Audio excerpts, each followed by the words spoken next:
Hello everybody, welcome to NEET Crash Course Biology. So we will now be discussing the practice questions.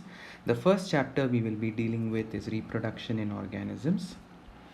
Vegetative reproduction, vegetative propagation through budding occurs in. Now mostly when you use the word vegetative propagation, it mostly refers to the higher plants. So the correct answer is agave, because agave produces bulbils, and bulbils are nothing but the floral buds.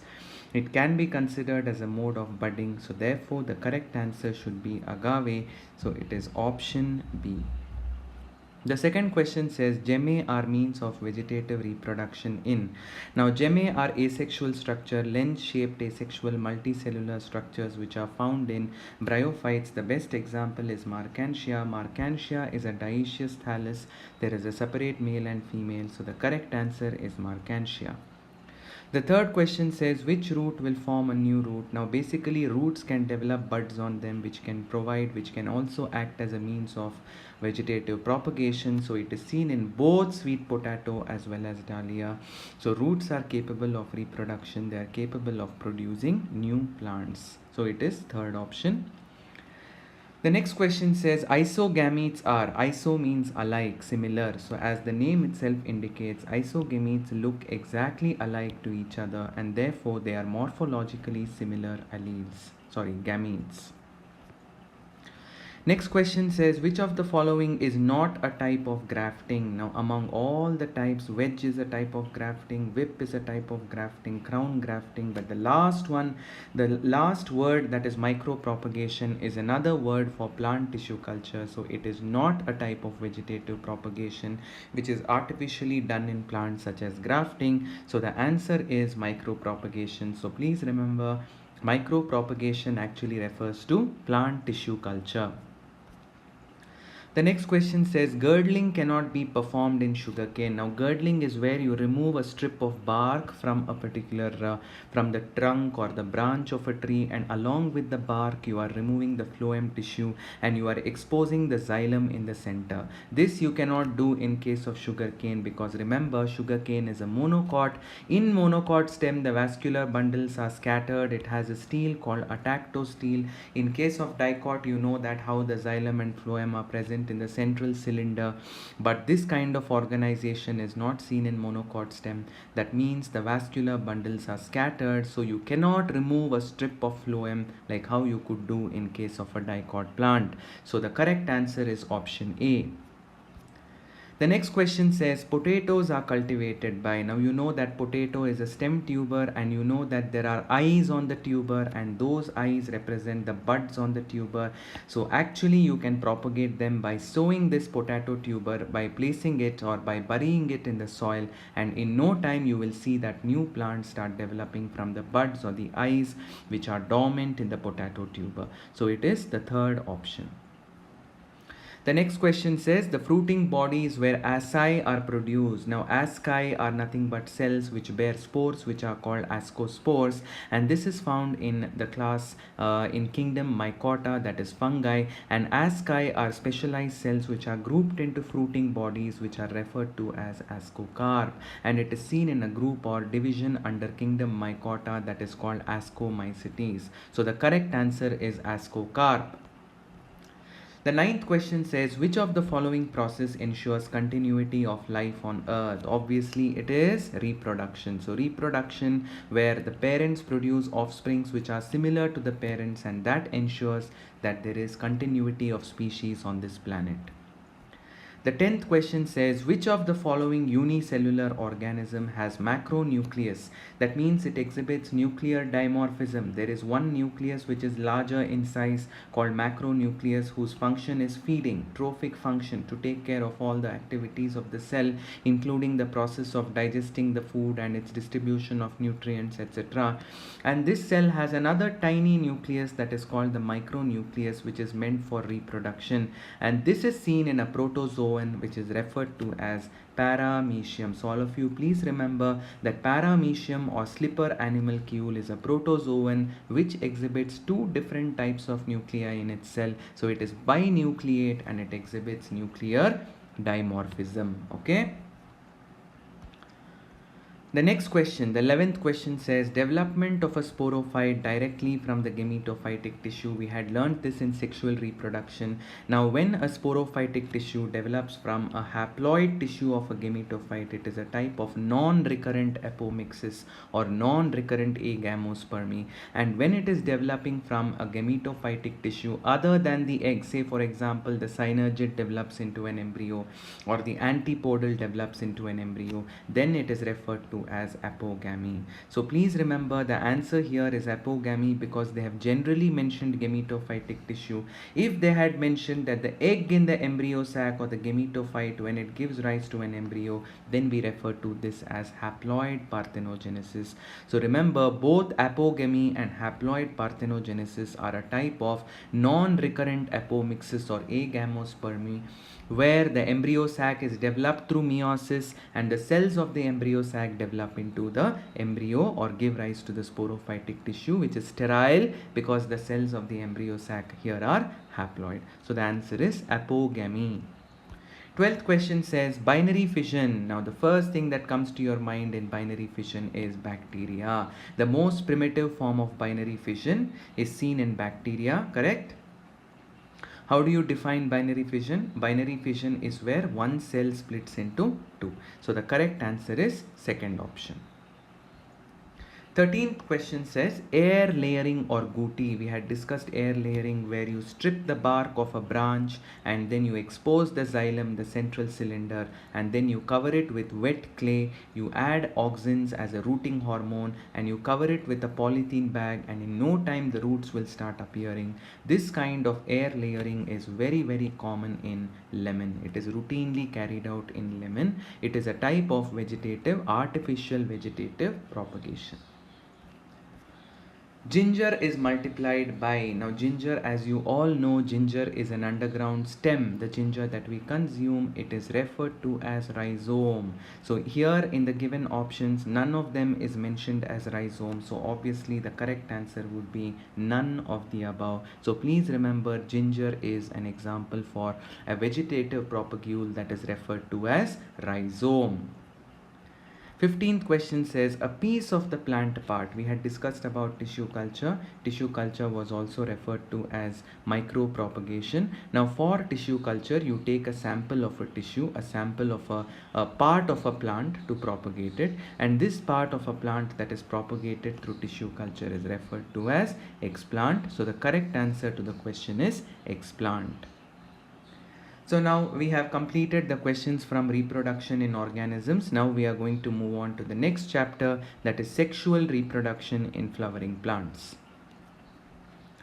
Assertion says, question number 1, assertion says endosperm is a structure containing 3 complete sets. Absolutely right, because we know that endosperm is a product of triple fusion. It is obviously made up of triploid cells. The second one, the reason says endosperm is formed after the fusion of the secondary nucleus, which is a diploid nucleus, with the male gamete, which is haploid. So 2n plus n is equal to 3n. So both the statements are correct and reason is the correct explanation of assertion. So the correct answer to this question is option A. Question 2 says long ribbon-like pollen. Now long ribbon-like pollen is a feature of marine grass, that is Zostera, which undergoes pollination underwater, not at the surface of water. So the correct answer here is you find this kind of ribbon-like pollen in an aquatic plant. So the correct answer is aquatic plant. To be very specific, it is seen in plant called the marine grass, or which is also called the tape grass. It is scientifically referred to as Zostera. Third question says pericarp. Now pericarp is nothing but the fruit wall. We had discussed about true fruits and false fruits. So true fruits have a pericarp or the fruit wall that actually develop from the wall of the ovary. So the correct answer is the second option. All of you should remember one thing: the ovule that is inside the ovary develops into the seed, and the wall of the ovary develops into the fruit wall. The fruit wall is referred to as the pericarp. Fourth question says entry of pollen tube into the ovule through the micropyle. See, there are different ways or different paths that the pollen tube can take. If it passes through the integument, it is called mesogamy. If it passes through the chalaza, it is called chalazogamy. If the pollen tube pierces the ovule through the micropyle, then the correct answer is it is referred to as porogamy. Fifth question says ovule integument. What happens to the ovule integument once the ovule transforms into the seed? The ovule integument, please remember the ovule has two integuments. It is called bitegmic. So this bitegmic integument transforms itself into the seed coat. So the correct answer is the seed coat. You all know that there are two layers in the seed coat, the outer testa and the inner tegmen, and both of them come from the ovule integument. Apomictic embryos in citrus. Now, when you remember about citrus, first thing you should remember is that more than one embryos or polyembryony is occurring, but embryos develop from the sporophytic tissue such as the diploid nuclear tissue and the integument tissue. So here the correct answer is maternal sporophytic tissue in the ovule. Always remember this type of embryony, polyembryony, where the embryos develop from the sporophytic tissue such as the nucellus and the integument. Other than the embryo sac, it is referred to as adventive polyembryony. So the correct name is adventive polyembryony. Why is the name apomictic given? Because apomixis is a phenomenon where a seed is formed, an embryo is formed without the fusion of gametes, without the process of syngamy or fertilization. So the correct answer is maternal sporophyte. All of you please bear in mind maternal tissues include the nuclear diploid tissue and the tissue which makes up the integument of the ovule. The seventh question says endosperms consumed by the developing embryo in the seeds of. Now there are some seeds where the seeds become mature. You will not find any residual endosperm in them. That is because the embryo that was growing in the seed has used up all the endosperm, and that is in the case of pea, groundnut, bean, etc. So please remember these are the seeds which when they mature you will not find any endosperm in them. So you will call these seeds as non-endospermous or non-albuminous seeds. Unisexuality of flowers, that means a flower either bears the male part, that is the stamen, or it bears the female part, that is the pistil. So obviously when a flower is unisexual, then you cannot expect autogamy. Autogamy will not happen. But if there are two unisexual flowers on the neighboring branches of the same plant, then pollination can happen between them. So like for example in the maize plant you have male flowers at the top of the plant and female flowers towards the base of the stem. So of course if the flower is unisexual, you can prevent autogamy, but you cannot prevent geitonogamy between neighboring flowers. So the correct answer is option A.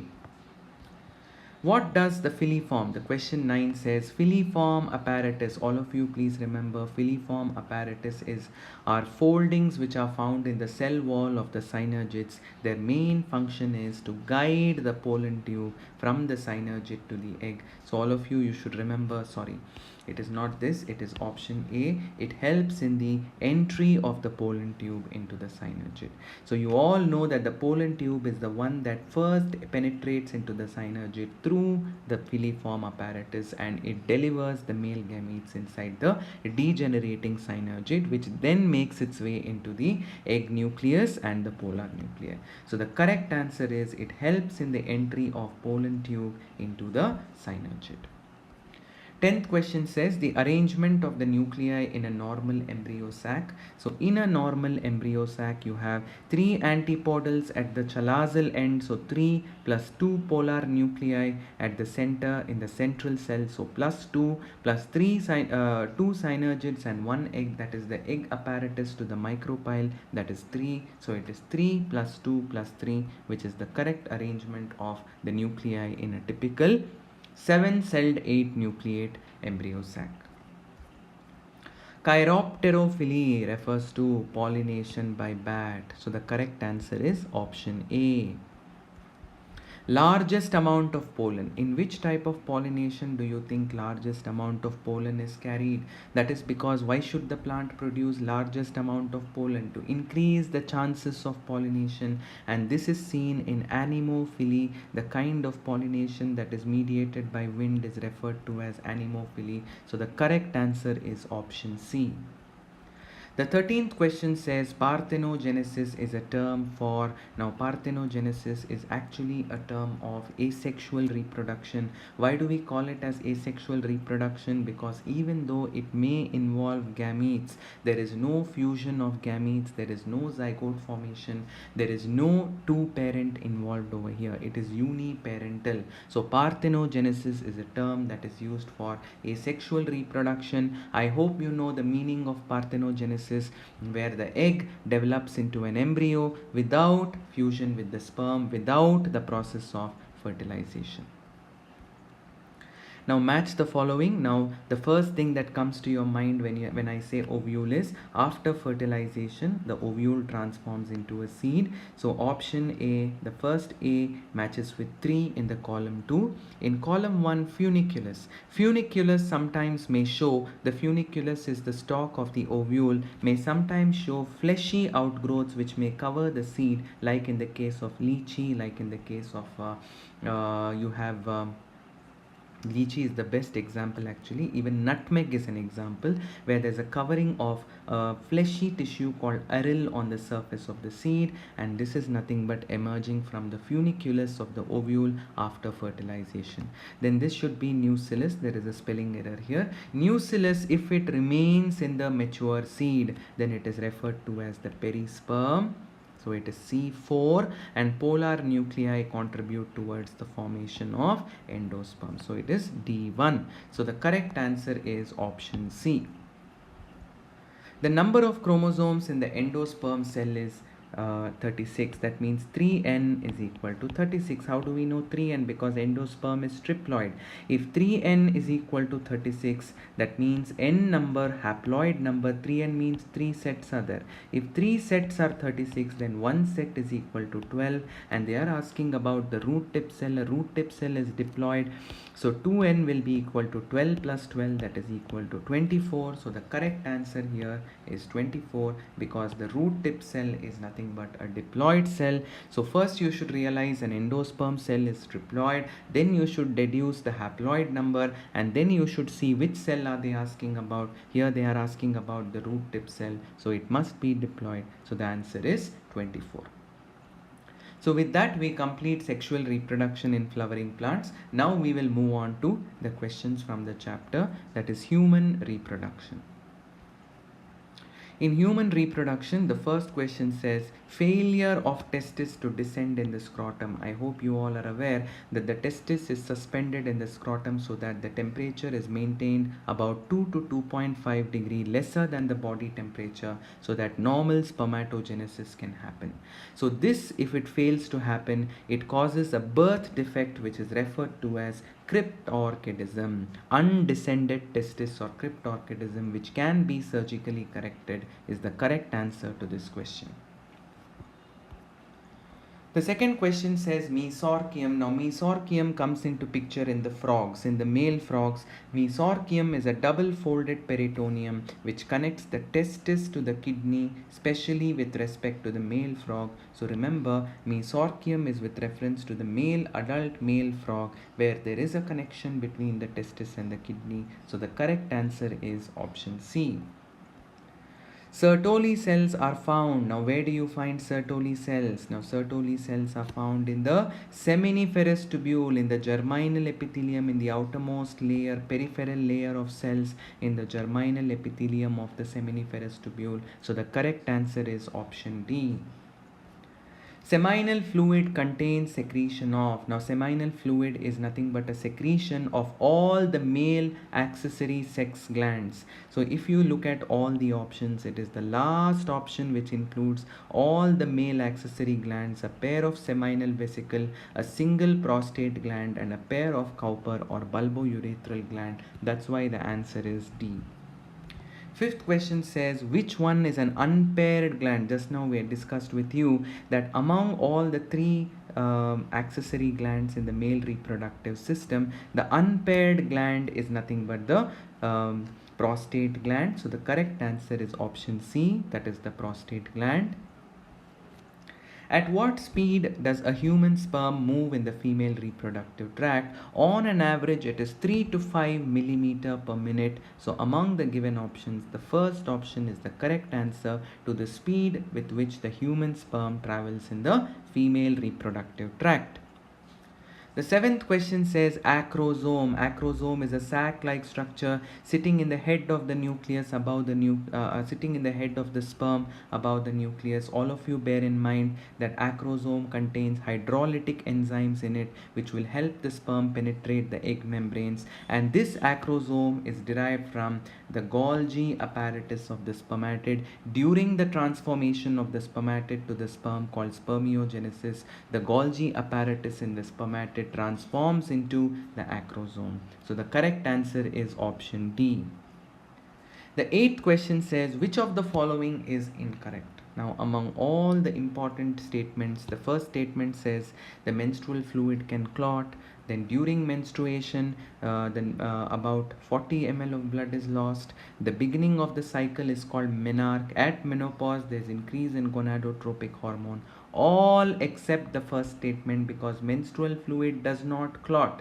If it clots, then it cannot flow out. It will just get collected in the uterus, which is not good because it leads to infection. So as a result, as soon as the endometrium gets slugged off, gets disintegrated, the blood has to pass out of the vagina, pass out of the uterus, and as a result of which it should not clot. So the incorrect statement is option A. The ninth question is asking you the correct sequence of embryonic development. You all know the first stage in our life is fertilization. So fertilization results in the formation of zygote. See, fertilization results in the zygote. The zygote starts undergoing repeated mitotic divisions called cleavage. The cleavage results in a solid ball of cells called morula. The morula develops into a hollow ball of cells called blastula. The blastula develops the 3 germ layers, which is referred to as, now the embryo with the 3 germ layers is referred to as the gastrula. So the correct answer is the second option.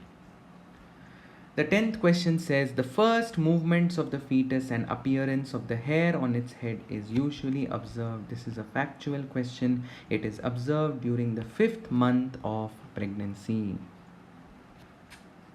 Where does the signal for parturition arise from? The 11th question talks about parturition and the origin of its signal.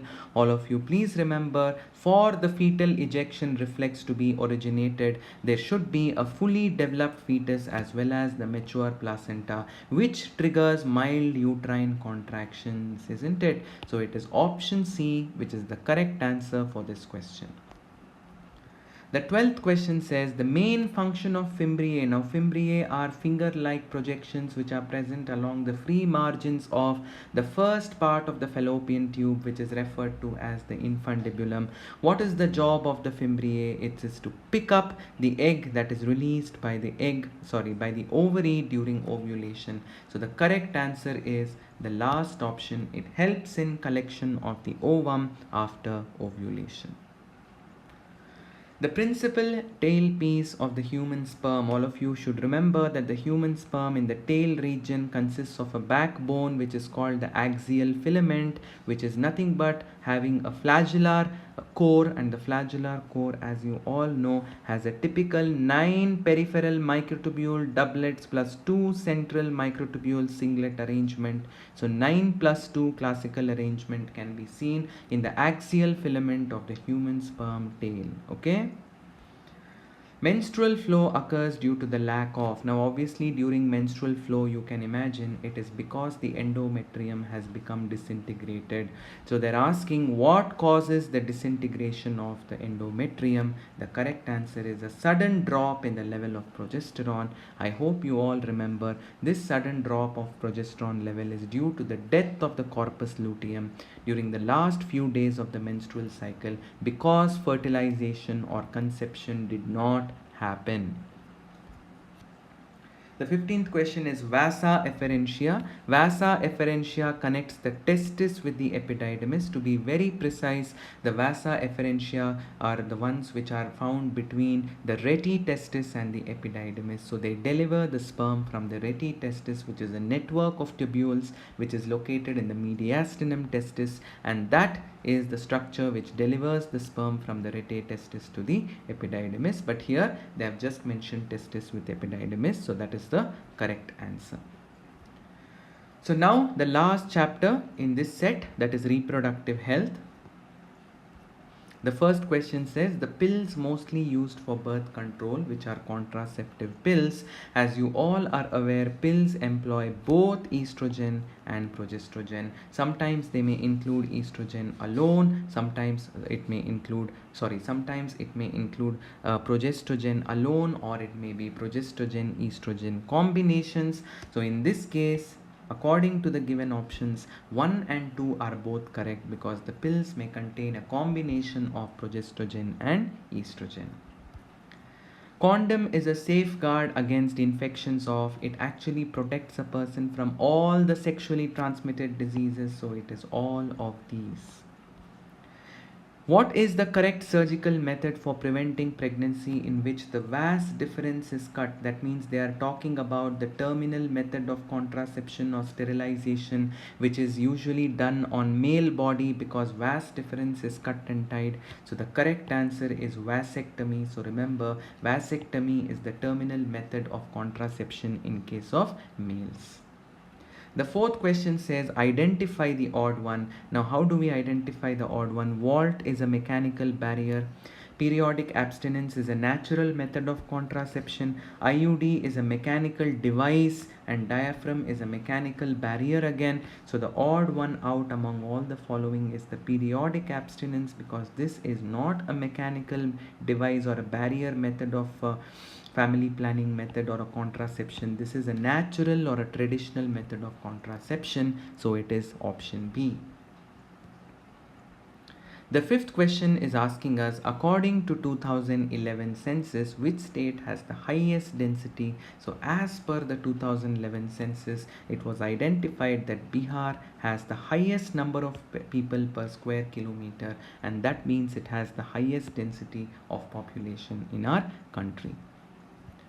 AIDS stands for, the sixth question is about AIDS. Now you all know the full form of AIDS. It is acquired immunodeficiency syndrome. So it is option A.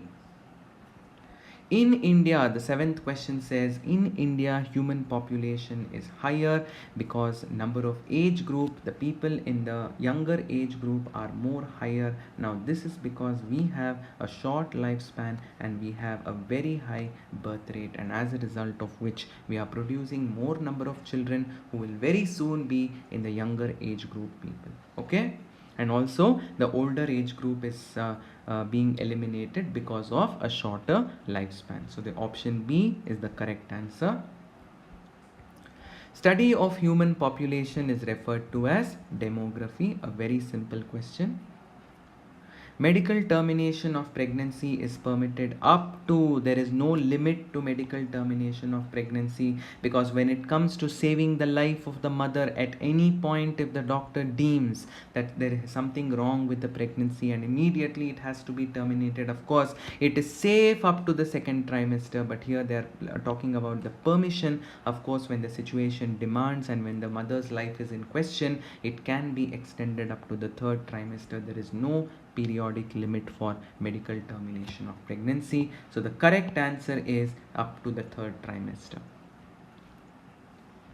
Sexually transmitted diseases are syphilis and gonorrhea. Cholera is not a sexually transmitted disease. It is transmitted through contaminated water, a fecal-oral route. So both A and B are sexually transmitted diseases. 11th question says the apparent failure of couple to conceive. A couple is unable to produce children, and this is what is referred to as infertility. So infertility refers to inability to produce children in spite of 2 years of unprotected cohabitation. The 12th question says the permanent method of birth control. Remember, permanent means reversibility is poor. It is also called the terminal method of birth control, or simply referred to as the sterilization technique. The terminal method of birth control in man. So it's important to see the question properly. In man, it is vasectomy. So the correct answer is option A. We already discussed that the vas difference is cut and tied. 13th question, cause of the world population explosion. Of course, it is better healthcare, improvement in the quality of living. Better healthcare, better medical facilities is one of the major causes for a rapid spike or a surge in the world population growth rate, and that's why it is called a cause for world population explosion. So it is option A. The 14th question says population explosion in India is mainly due to, don't you think that mainly population explosion is because of lack of awareness among people? So if we create awareness among people, among teenagers, among couple who are in their marriageable age group about the possible birth control options, then we can put a break to the ever expanding population of our country. So principally it all boils down to lack of awareness or lack of education. The 15th question asks us about the current growth rate. The current growth rate is less than 2, okay, less than 2%. So if you talk about the current growth rate, it is said that the population may double once every 35 years. So therefore this is a very a theoretical question. So it is based on a fact that with respect to the current growth rate, we can see that the population can double once every 35 years, which is a very, very alarming rate. So with this, we will wrap up the problem solving or the practice questions for this session of NEET crash course. Thank you.